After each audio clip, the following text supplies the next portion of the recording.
ನಿಮ್ ದುಡ್ಡಿಗೆ ಬರೀ 4-5% ಬಡ್ಡಿ ಸಿಗ್ತಾ ಇದೆಯಾ? ಸ್ಟೇಬಲ್ ಮನಿ ಮೂಲಕ ಭಾರತದ ಬ್ಯಾಂಕ್ಗಳಲ್ಲಿ ಎಫ್ಡಿ ಬುಕ್ ಮಾಡಿ 9.5% ವರೆಗೂ ಬಡ್ಡಿ ಪಡೀರಿ. ಅದು ಕೂಡ 5 ಲಕ್ಷ ರೂಪಾಯಿಗಳವರೆಗೆ RBIನ DICGC ಗ್ಯಾರಂಟಿಯೊಂದಿಗೆ. ಕೆಲವೇ ಸೆಕೆಂಡ್ಗಳಲ್ಲಿ ಎಫ್ಡಿ ಬುಕ್ ಮಾಡಬಹುದು. ಡಿಸ್ಕ್ರಿಪ್ಷನ್ ಹಾಗೂ ಪಿನ್ ಕಾಮೆಂಟ್ ನಲ್ಲಿರೋ ಲಿಂಕ್ ಮೂಲಕ ಆಪ್ ಡೌನ್ಲೋಡ್ ಮಾಡಿ.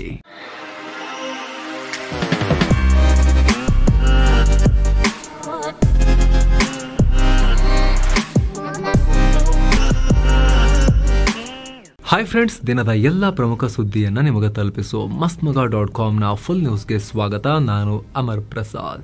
ಮಹಾರಾಷ್ಟ್ರದ ನಾಗ್ಪುರದಲ್ಲಿ ದೊಡ್ಡ ಕೋಮು ಗಲಭೆ ಉಂಟಾಗಿದೆ. ಸಂಭಾಜಿ ನಗರನಲ್ಲಿರೋ ಔರಂಗಜೇಬ್ ಸಮಾಧಿಯನ್ನ ತೆರವುಗೊಳಿಸುವಂತೆ ಒತ್ತಾಯಿಸಿ ಬಲಪಂಥೀಯ ಗುಂಪುಗಳು ಬೃಹತ್ ಪ್ರತಿಭಟನೆ ಮಾಡಿದ್ವು. ಈ ವೇಳೆ ಧಾರ್ಮಿಕ ಬರಹಗಳನ್ನ ಸುಟ್ಟು ಹಾಕಿದ್ದಾರೆ ಅಂತ ಇನ್ನೊಂದು ಗುಂಪು ಸಂಘರ್ಷಕ್ಕೆ ಇಳಿದಿದೆ. ಪರಿಣಾಮ ಉಭಯ ಗುಂಪುಗಳ ಮಧ್ಯೆ ದೊಡ್ಡ ಮಾರಾಮಾರಿ ನಡೆದು ಹಿಂಸಾಚಾರಕ್ಕೆ ತಿರುಗಿದೆ. ಕಲ್ಲು ತೂರಾಟ ಆಗಿದೆ. ಘಟನೆಯಿಂದ ಡಿಸಿಪಿ ಸೇರಿ 33 ಪೊಲೀಸ್ ಸಿಬ್ಬಂದಿ ಹಾಗೂ 5 ನಾಗರಿಕರು ಗಾಯಗೊಂಡಿದ್ದಾರೆ. 3 ಕಾರ್ ಮತ್ತು ಬೈಕ್ಗಳಿಗೆ ಬೆಂಕಿ ಇಡಲಾಗಿದೆ. ಕೆಲ ಮನೆಗಳು ನಾಶವಾಗಿವೆ. ಪರಿಸ್ಥಿತಿ ನಿಯಂತ್ರಿಸೋಕೆ ಪೊಲೀಸರು ಅಶ್ರುವಾಯು ಪ್ರಯೋಗ ಮಾಡಿದ್ದಾರೆ.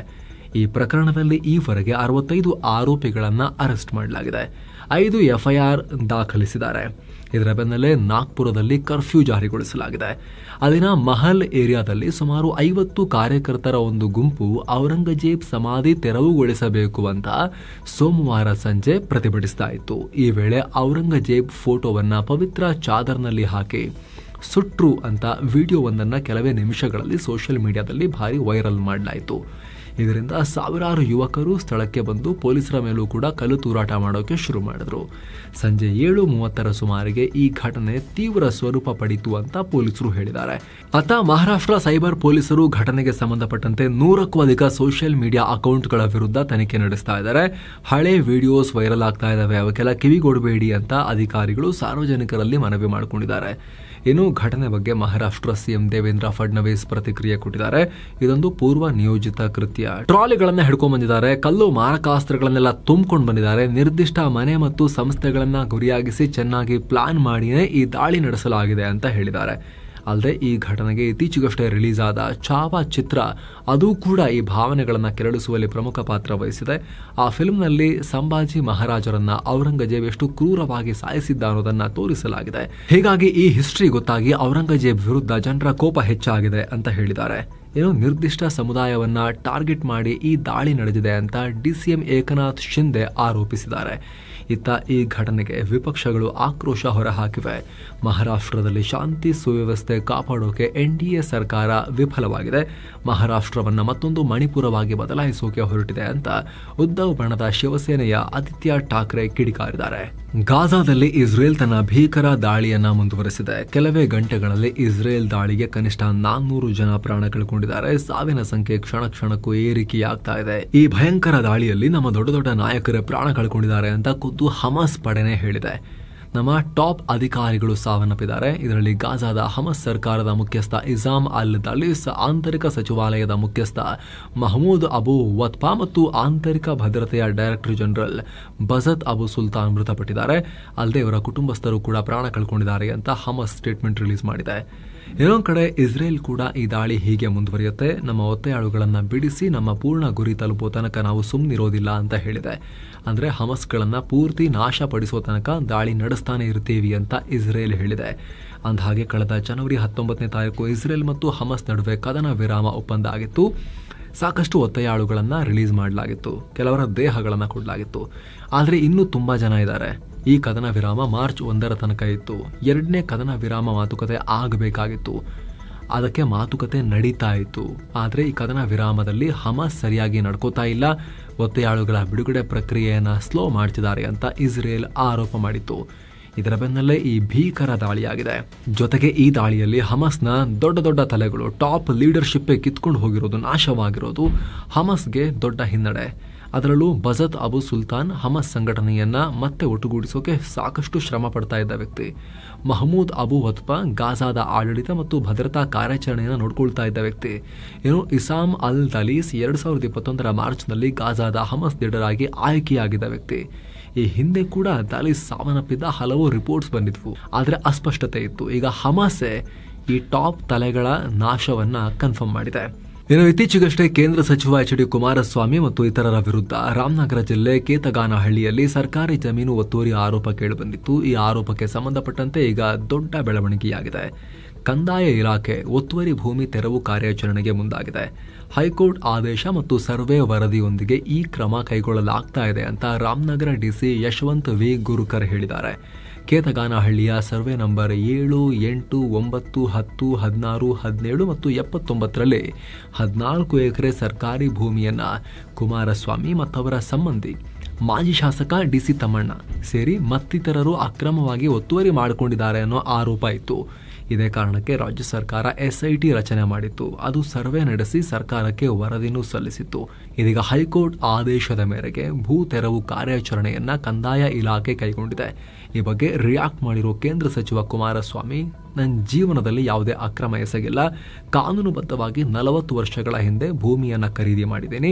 ಕಾಂಗ್ರೆಸ್ ಸರ್ಕಾರ ನನ್ನನ್ನು ಟಾರ್ಗೆಟ್ ಮಾಡ್ತಾ ಇದೆ. ಸರ್ಕಾರದ ನಡವಳಿಕೆಯ ವಿರುದ್ಧ ಕೂಡ ನಾನು ಕಾನೂನು ಹೋರಾಟ ಮಾಡ್ತೀನಿ ಅಂತ ಹೇಳಿದ್ದಾರೆ. ಅಲ್ಲದೆ ಕಾನೂನು ಬಾಹಿರವಾಗಿ ಜಮೀನು ತಗೊಂಡಿದ್ರೆ ಅದನ್ನ ವಶಕ್ಕೆ ಪಡೀಲಿ, ಹಾಗೆ ಕೇತಗಾನಹಳ್ಳಿಯ ಸರ್ವೆ ನಂಬರ್ 7ರಲ್ಲಿ ತಪ್ಪಿ ಹೋಗಿರೋ ನನ್ನ ಭೂಮಿಯನ್ನ ಹುಡುಕಿಕೊಡಿ ಅಂತ ಎಚ್ಡಿಕೆ ಭೂ ದಾಖಲೆಗಳ ಸಹಾಯಕ ನಿರ್ದೇಶಕರಿಗೆ ಪತ್ರ ಬರೆದಿದ್ದಾರೆ.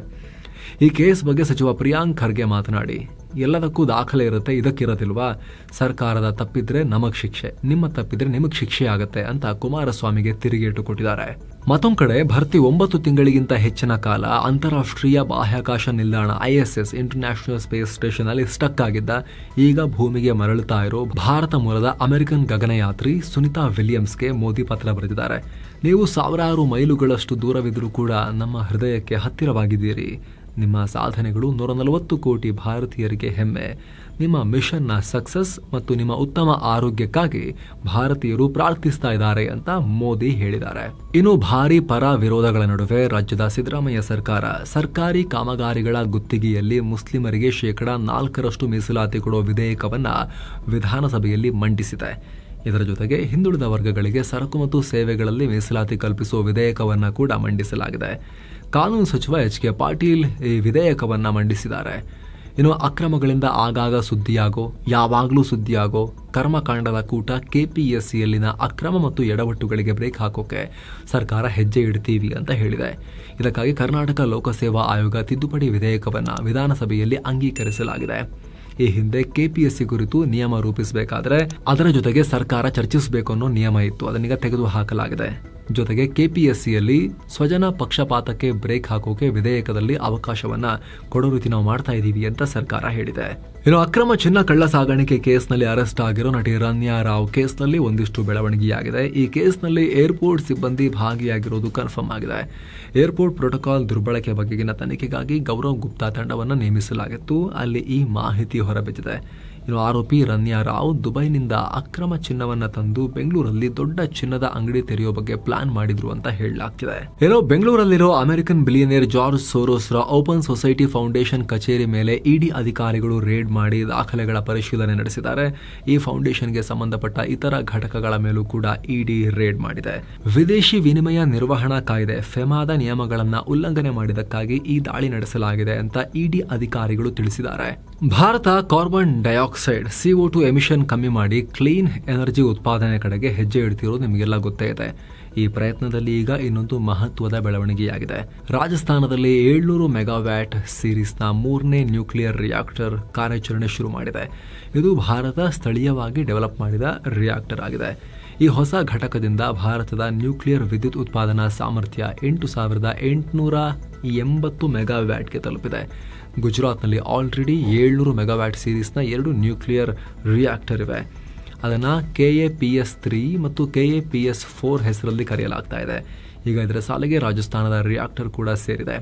ಅಂದಹಾಗೆ ನವೆಂಬರ್ 2024ರ ಡೇಟಾ ಪ್ರಕಾರ ದೇಶದಲ್ಲಿ 8 ನ್ಯೂಕ್ಲಿಯರ್ ಪ್ಲಾಂಟ್ಗಳಲ್ಲಿ ಒಟ್ಟು 24 ರಿಯಾಕ್ಟರ್ಗಳು ವಿದ್ಯುತ್ ಉತ್ಪಾದನೆ ಮಾಡ್ತಾ ಇವೆ. ಏನೋ ವಿಶ್ವದ ಅತ್ಯಂತ ಉದ್ದದ ಹೈಪರ್ಲೂಪ್ ಟೆಸ್ಟ್ ಟ್ರ್ಯಾಕ್ ಡೆವಲಪ್ ಮಾಡೋಕೆ ರೈಲ್ವೆ ಸಚಿವಾಲಯ ಅನುಮೋದನೆ ಕೊಟ್ಟಿದೆ. ಈ ಟ್ರ್ಯಾಕ್ ಅನ್ನ IIT ಮಡ್ರಾಸ್ನ ರಿಸರ್ಚ್ ಬೇಸ್ ಮೇಲೆ ಚೆನ್ನೈನ integral coach factory ICF develop ಮಾಡುತ್ತೆ. IIT ಮಡ್ರಾಸ್ ಮತ್ತು TUTR ಹೈಪರ್ಲೂಪ್ ಅನ್ನೋ ಸ್ಟಾರ್ಟ್ಅಪ್ ಕಂಪನಿ ಇದರ ಬಗ್ಗೆ ಸಂಶೋಧನೆ ಮಾಡಿದ್ವು.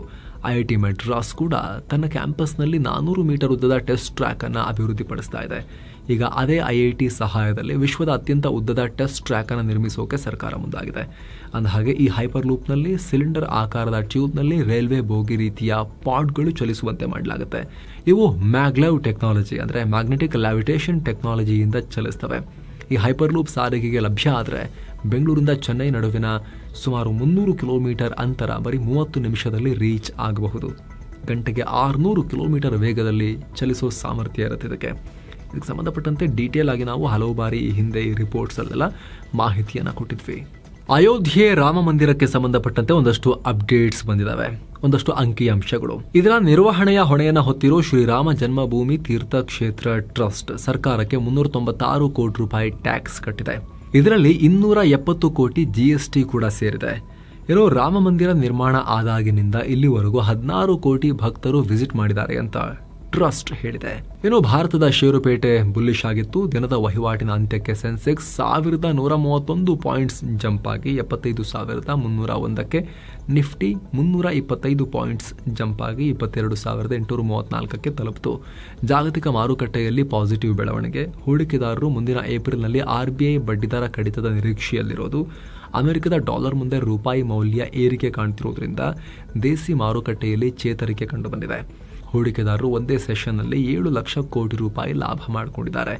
ICICI bank, Mahindra and Mahindra, Larsen and Toubro, Tata Motors ಮತ್ತು ಸನ್ ಫಾರ್ಮಾಸ್ಯೂಟಿಕಲ್ ಇಂಡಸ್ಟ್ರೀಸ್ ಷೇರುಗಳು ಲಾಭ ಮಾಡಿಕೊಂಡಿವೆ. ಅತ್ತ Bajaj Finserv, Bharti Airtel, Tech Mahindra, Reliance ಮತ್ತು ITC ಷೇರುಗಳು ಕುಸಿತ ಕಂಡಿವೆ. ಏನೋ ಡಾಲರ್ ಮುಂದೆ ರೂಪಾಯಿ ಮೌಲ್ಯ 26 ಪೈಸೆ ಏರಿಕೆಯಾಗಿ 86 ರೂಪಾಯಿ 55 ಪೈಸೆಯಾಗಿವೆ. ಏನೋ ಚಿನ್ನ ಮತ್ತು ಬೆಳ್ಳಿ ಬೆಲೆ ವಿಚಾರಕ್ಕೆ ಬಂದರೆ 24 ಕ್ಯಾರೆಟ್ನ 10 ಗ್ರಾಂ ಚಿನ್ನದ ಬೆಲೆಯಲ್ಲಿ 253 ರೂಪಾಯಿ ಹೆಚ್ಚಾಗಿ 88,354 ರೂಪಾಯಿ ಆಗಿದೆ. ಇನ್ನು 22 ಕ್ಯಾರೆಟ್ನ 10 ಗ್ರಾಂ ಚಿನ್ನದ ಬೆಲೆಯಲ್ಲಿ 229 ರೂಪಾಯಿ ಹೆಚ್ಚಾಗಿ 80,930 ರೂಪಾಯಿ ಆಗಿದೆ. 1 kg ಬೆಳ್ಳಿ ಬೆಲೆಯಲ್ಲಿ 633 ರೂಪಾಯಿ ಹೆಚ್ಚಾಗಿ 1,04,000 ರೂಪಾಯಿ ಆಗಿದೆ. ಸೊ ಫ್ರೆಂಡ್ಸ್, ಇದಾಗಿತ್ತು ಇವತ್ತಿನ ಫುಲ್ ನ್ಯೂಸ್. ನಾವು ಕುಯ್ದಿಲ್ಲ, ಎಳೆದಿಲ್ಲ, ಕಿರ್ಚಾಡಿಲ್ಲ, ಬರೀ ಸುದ್ದಿಯ ರೀತಿಯಲ್ಲಿ ನಿಮಗೆ ತಲುಪಿಸುವ ಪ್ರಯತ್ನವನ್ನ ಮಾಡಿದ್ದೀವಿ. ನಮ್ಮ ಈ ಪ್ರಯತ್ನ ನಿಮಗೆ ಇಷ್ಟ ಆಗ್ತಾ ಇದ್ರೆ ದಯವಿಟ್ಟು mastmaga.com ಚಾನಲ್ಗೆ ಸಬ್ಸ್ಕ್ರೈಬ್ ಮಾಡಿ, ಪಕ್ಕದ ಬೆಲ್ ಐಕಾನ್ ಮೇಲೆ ಕ್ಲಿಕ್ ಮಾಡೋದನ್ನ ಯಾವುದೇ ಕಾರಣಕ್ಕೂ ಮರಿಬೇಡಿ ಅಂತ ನಿಮ್ಮಲ್ಲಿ ನಮ್ಮ ರಿಕ್ವೆಸ್ಟ್. ಮತ್ತೆ ಭೇಟಿ ಆಗ್ತಿರೋಣ. ನಮಸ್ತೆ.